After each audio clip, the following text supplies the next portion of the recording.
Some of the headlines. This is Democracy Now!, democracynow.org, The War and Peace Report. I'm Amy Goodman. And I'm Nermeen Sheikh. Welcome to our listeners and viewers around the country and around the world.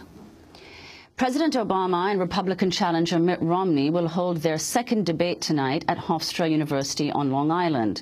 President Obama faces increasing pressure after what many deemed a lackluster performance during the first debate in Denver, Colorado earlier this month. The Romney campaign has since received a boost in the polls and raised a record $170 million in September.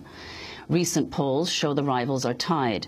An ABC News Washington Post survey released Monday suggested 49% of voters are for the Democratic president, while 46% support his Republican rival.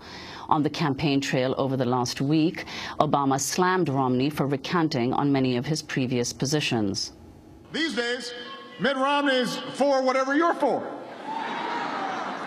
Suddenly he loves the middle class. Can't stop talking enough about him. He loves Medicare, loves teachers. He even loves the most important parts of Obamacare.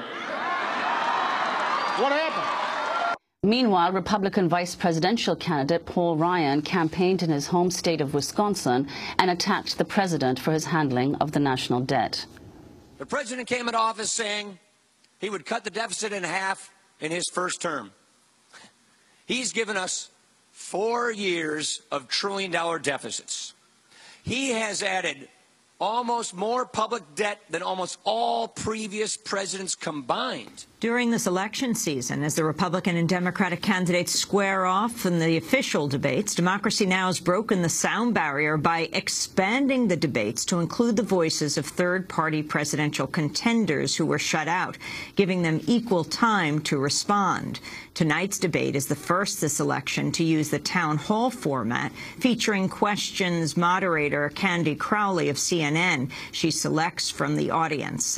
Detail revealed when Time magazine published the contract secretly negotiated by the Obama and Romney campaigns that dictates the term of the 2012 presidential debates.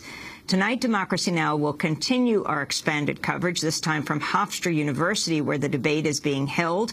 We'll host a community roundtable with guests from Long Island and air the full uninterrupted debate between President Obama and Mitt Romney. From 10:30 to 11, we'll broadcast post-debate analysis. And tomorrow on Democracy Now! We'll play excerpts of the town hall meeting today and include third-party candidates also, in addition to Mitt Romney and President Obama answering the questions. Our guests in studio will be Jill Stein, the Green Party presidential candidate. As well, we'll be joined by Rocky Anderson, the Justice Party presidential candidate, and Virgil Good of the Constitution Party.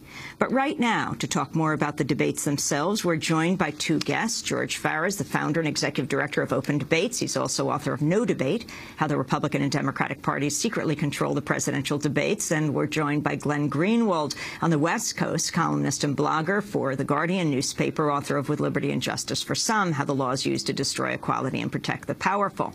We welcome you both back to Democracy Now! George, let's begin with you. Last night, the contract between the campaigns was released for this debate. Talk about it. How long is it? What did you learn? How significant is it? This is a 21-page contract that was negotiated by the Republican and Democratic parties, by the Obama campaign and the Romney campaign, and it dictates the terms of the presidential debates that we're seeing this election season. This contract was not made public in 2008. It was made public in 3 prior election seasons only because we got copies from whistleblowers. So this is a fantastic primary document to see just how much the Republican and Democratic campaigns manipulate the process. And there are some fascinating provisions that are harmful to our democratic process. First and foremost, the contract actually says that the candidates cannot participate in any other debate with any other candidate and any other sponsor. We had 27 Republican primary debates. Abraham Lincoln and Stephen Douglas debated 7 times in 1858, but we're only having 3 presidential debates precisely because the candidates have contractually prohibited themselves from participating in any other forum. And it gives the Commission on Presidential Debates a de facto monopoly over our most important election forums, instead of allowing other organizations like the League of Women Voters to host exciting debates that might include some possible third-party voices. The Commission is in total control of this process and allows the Republican and Democratic nominees to negotiate these very kinds of detailed contracts contracts that eliminate spontaneity from some of the formats and exclude all viable third-party voices. George Farah, can you explain how was this contract revealed if in the previous instances it was only through whistleblowers? Time Magazine's David Halpern actually managed to get a copy of the contract. We don't know how, but it was leaked. It wasn't by virtue of the Commission operating with transparency. Mark Halpern. I'm sorry, Mark Halpern, yes. The Commission survives on the lack of transparency. In fact, the Commission was denying this contract even existed. Mike McCurry, the former press secretary to President Bill Clinton, is one of the co-chairs of the Commission on Presidential Debates, and he repeatedly denied the very existence of this contract. When we confronted the executive director of the Commission, Janet Brown, about the existence of a contract that's dictating the terms of the debates, she said there is no such contract, the Commission is not a party to it. Once some of the features of the contract started to come out, the Commission then said, well, the contract is only about podium heights and temperatures in auditoriums and whether the candidates can wear risers in their shoes, but denied that there was any substance. Now that we're actually seeing the contract, we're seeing that for tonight's town hall format, there are extraordinary restrictions that are preventing them there from being more unpredictable questions. We're seeing the exclusion, of course, of all third-party voices according to the candidate selection criteria, and we're seeing the prohibition on additional debates. We're facing an unemployment crisis. We're facing complex foreign policy issues. Why are we rationing debates, which are really the best antidote to money in our political process? You've been on before talking about the Commission on Presidential Debates, what this is, but if you can once again just review how we came to this point in electoral politics, how the League of Women Voters had control of these debates wrested from them. The League of Women Voters ran the presidential debate process from 1976 until 1984, and they were a very courageous and genuinely independent, nonpartisan sponsor. And whenever the candidates attempted to manipulate the presidential debates behind closed doors, either to exclude a viable independent candidate or to sanitize the formats, the League had the courage to challenge the Republican Democratic nominees and, if necessary, go public. In 1980, independent candidate John B. Anderson was polling about 12% of the polls. The League insisted that Anderson be allowed to participate because the vast majority of the American people wanted to see him. But President Jimmy Carter, refused to debate him. The League went forward anyway and held a presidential debate with an empty chair, showing that Jimmy Carter wasn't going to show up. 4 years later, when the Republican Democratic nominees tried to get rid of difficult questions by vetoing 80 of the moderators that they had proposed to host the debates, the League said this is unacceptable. They held a press conference and attacked the campaigns for trying to get rid of difficult questions. And lastly, in 1988 was the first attempt by the Republican and Democratic campaigns to negotiate a detailed contract. It was tame by comparison, a mere 12 pages. It talked about who could be in the audience and how the format would be structured, but the League found that kind of lack of transparency and that kind of candidate control to be fundamentally outrageous and antithetical to our democratic process. They released the contract and stated they refused to be an accessory to the hoodwinking of the American people and refused to implement it. And today, what do we have? We have a private corporation that was created by the Republican Democratic parties called the Commission on Presidential Debates. It seized control of the presidential debates precisely because the League was independent, precisely because this women's organization had the guts to stand up to the candidates that the major party candidates had nominated. And instead of making public these contracts and resisting the major party candidates' manipulations, the Commission allows the candidates to negotiate these 21-page contracts that dictate all the fundamental terms of the debates. But who runs the Commission and who funds it? The Commission is co-chaired by two individuals, Frank Fahrenkopf and Mike McCurry. Frank Fahrenkopf is the former chair of the Republican Party and the nation's leading gambling lobbyist. He's the president of the American Gaming Association. And Mike McCurry is the former press secretary to Bill Clinton. Well, it's a good bet for both parties. Exactly. And he's also the lobbying on behalf of the telecommunications industry. These are men who have demonstrated repeatedly a willingness to sacrifice our democratic process for what they perceive to be either financial interest or political interest. And the Commission is largely financed by private corporations. The entity that's given the most amount of money to the Commission on Presidential Debates is Anheuser-Busch. Our presidential debates are brought to you by Bud Light. And they've given millions of dollars to the Commission on Presidential Debates. But what do these corporations stand to gain from funding the Commission and the debates? First, they just nice advertising, of course. They get to, Philip Morris sponsored one of the presidential debates, paid $250,000 and got to hang its banner in the post-debate spin room that was seen throughout the country. But more importantly, they get access and they get to show support for both major parties. The major parties on their podiums have Bud Light on the podium. Not yet. We're getting there. We're getting there. But they get to show support for both major parties. How often can corporations find a way to make a single donation that strengthens both the Republican and Democratic parties and get a tax deduction for that kind of donation? So it's a rare contribution, and it also gives them access. They get to go to the actual debate themselves and rub shoulders at private receptions with the campaigns and their staff. The CEOs of these companies, like the International Bottled Water Association. Exactly. It's fascinating that liquids are the principal sponsorship of the presidential debates this year.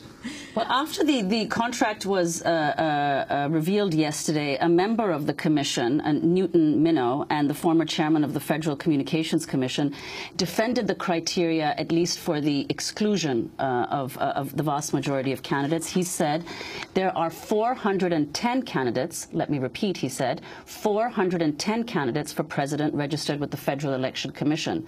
Do you really want to have 410 candidates in the debate? Is that right? There are that many? And that's what, if inclusion were not restricted in the way that the commission has restricted it, would all of these candidates have to participate in the debate? Absolutely not. And this is part of the commission's propaganda. They like to say every 4 years that hundreds of candidates run for president every 4 years, including Joe Crustacean of the Crustacean Liberation Party that wants lobsters to colonize the moon. He runs every 4 years. But these candidates are not on enough state ballots to come close to having a mathematical chance of winning the White House. If you just say, let's include all the candidates in this election cycle that are actually on enough state ballots to have a chance to actually win the White House, we have 4, maybe 5 candidates in total, and that's including Obama and Romney. We had 7, 8 candidates in the Republican primaries, so even having the most liberal candidate selection criteria would only result in 5 candidates. And if you ask the American people, if we're going to use polling to actually determine who gets to participate in the debates, which is what the commission does, the commission says